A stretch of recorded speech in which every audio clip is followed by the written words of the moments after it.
आता ते मुलं त्यांचे बसलेले आहेत, त्यांच्या गोष्टी चालू आहे, गप्पा चालू आहेत. त्यांच्या गोष्टी गप्पा आम्हाला काहीच माहिती नाही. ते बोलतायत, ते हसताय का बरं हसताय, काय हसताय काहीच माहिती नाही, फक्त आम्हाला हसू येते.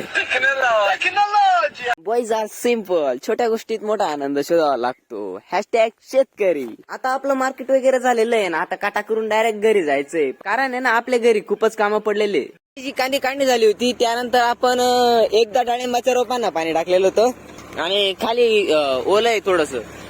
आज दुसऱ्या दिवशी आपण त्याच कांद्याच्या वावरामध्ये रोटर मारणार आहोत. त्याच्यामध्ये डाळिंब लावलेलं आहे. एकदम डाळिंबाचं रोप वाचून आपण रोटर मारत आहोत.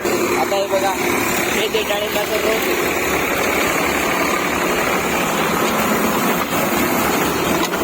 एवढ्या जवळून आपण रोटर मारत आहोत आणि थोडी जागा पण नाही सुटली पाहिजे. हे बघा, एवढा अंतर ठेवून आपण रोटर मारत आहोत. तर मग भेटू आपण संपूर्ण रोटर मारल्यानंतर. तोपर्यंत तुम्ही लाईक करा आणि सबस्क्राईब केलं तर अजिबात विसरू नका. भेटू आपण नेक्स्ट ब्लॉग मध्ये लवकरच. जय श्रीराम.